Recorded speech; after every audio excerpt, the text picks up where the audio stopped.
Commission പരാതി കൊടുത്തിരുന്നു. പക്ഷെ അന്ന് ആ പരാതി വേണ്ട പോലെ ജില്ലാ ഇലക്ഷൻ ഓഫീസറായ ജില്ലാ കളക്ടർ പരിഗണിച്ചിരുന്നില്ല. ഇപ്പോൾ ഞങ്ങളത് ക്രിമിനൽ കേസ് എടുക്കണമെന്ന് പറഞ്ഞു കൊടുത്തു. വോട്ട് റദ്ദാക്കണം.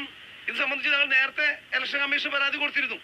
പക്ഷെ അന്ന് ആ പരാതി വേണ്ട പോലെ ജില്ലാ ഇലക്ഷൻ ഓഫീസറായ ജില്ലാ കളക്ടർ പരിഗണിച്ചിരുന്നില്ല. ഇപ്പോൾ ഞങ്ങളത് ക്രിമിനൽ കേസ് എടുക്കണമെന്ന് പറഞ്ഞു കൊടുത്തിരിക്കുകയാണ്. ഇപ്പോൾ തിരുവനന്തപുരത്ത് വീണ്ടും വോട്ട് കൊടുത്തിരിക്കുകയാണ്.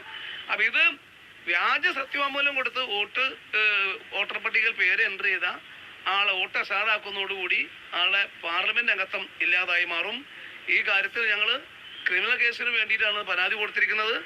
അത് പോലീസ് പരിശോധിച്ച് ക്രിമിനൽ കേസ് എടുക്കുമെന്ന് ഞങ്ങൾ വിശ്വസിക്കുന്നു. അതോടൊപ്പം തന്നെ ഇലക്ഷൻ കമ്മീഷൻ എടുത്ത് ഞങ്ങൾ മുന്നോട്ട് പോകും. ഈ നിയമപരമായി ഏതറ്റം വരെയും ഈ കേസിൽ ഞങ്ങൾ മുന്നോട്ട്. നേരത്തെ തെരഞ്ഞെടുപ്പ് പോളിംഗിന് മുൻപ് തൃശ്ശൂരിലെ മാധ്യമ പ്രവർത്തകന്മാർക്ക് മുഴുവൻ അറിയാം.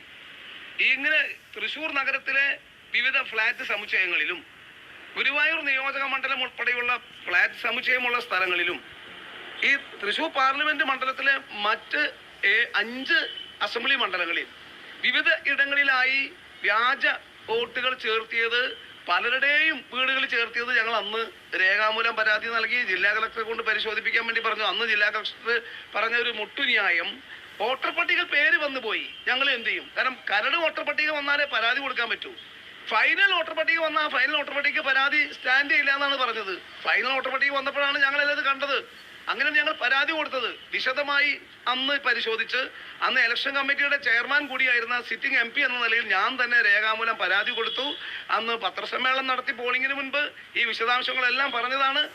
അത് ഞങ്ങൾ തുടരും. തീർച്ചയായും ഇന്ന് ഞങ്ങൾ തൃശ്ശൂർ ജില്ലാ കോൺഗ്രസ് കമ്മിറ്റി പ്രസിഡന്റും ഞങ്ങൾ എല്ലാവരും കൂടി സിറ്റി പോലീസ് കമ്മീഷണർക്ക് കൊടുത്തത് ക്രിമിനൽ കേസ് എടുക്കണമെന്നാണ്. അതിനകത്ത് പോലീസ് കൃത്യമായും ആവശ്യമായ രേഖകൾ ജില്ലാ ഇലക്ഷൻ ഓഫീസറെ കളക്ടറിൽ നിന്നും സ്വീകരിച്ച് നടപടി സ്വീകരിക്കുമെന്ന് പറഞ്ഞിട്ടുണ്ട്. ഇതോടൊപ്പം തന്നെ ഞങ്ങൾ ഇന്ന് കേന്ദ്ര ഇലക്ഷൻ കമ്മീഷനും സംസ്ഥാന ഇലക്ഷൻ ഓഫീസർക്കും പരാതി നൽകിയിട്ടുണ്ട്. ഇതിന്റെ പേരിൽ വരുന്ന നടപടി നോക്കും. ഇല്ലെങ്കിൽ ഞങ്ങൾ ഇതിന് നിയമപരമായുള്ള പോരാട്ടം കൂടി നടത്തും.